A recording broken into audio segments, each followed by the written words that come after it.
تھوڑی سی اس شیطان کے بارے میں ایک دو چیزیں جو میں آپ کو بتانا چاہوں گی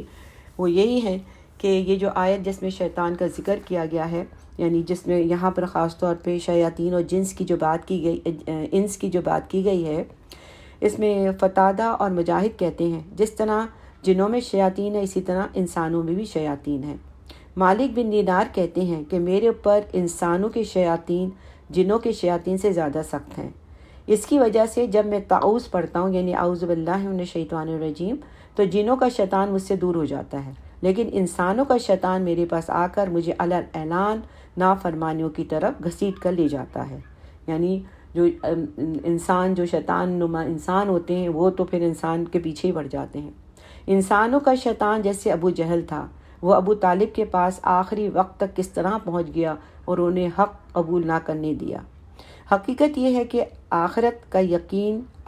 پر یقین کا کمزور ہونا انسان کے لیے گمراہی کا باعث ہے۔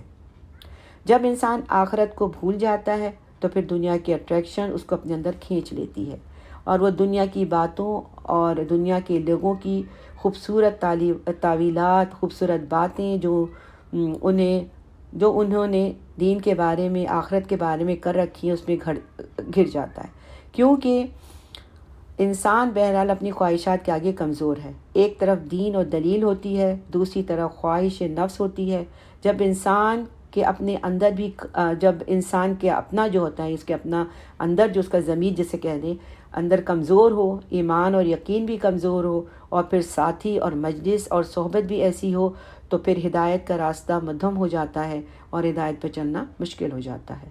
دعا کرتے ہیں ایاک نعبد و ایاک نستعین اہدنا الصراط المستقیم، آمین یا رب العالمین۔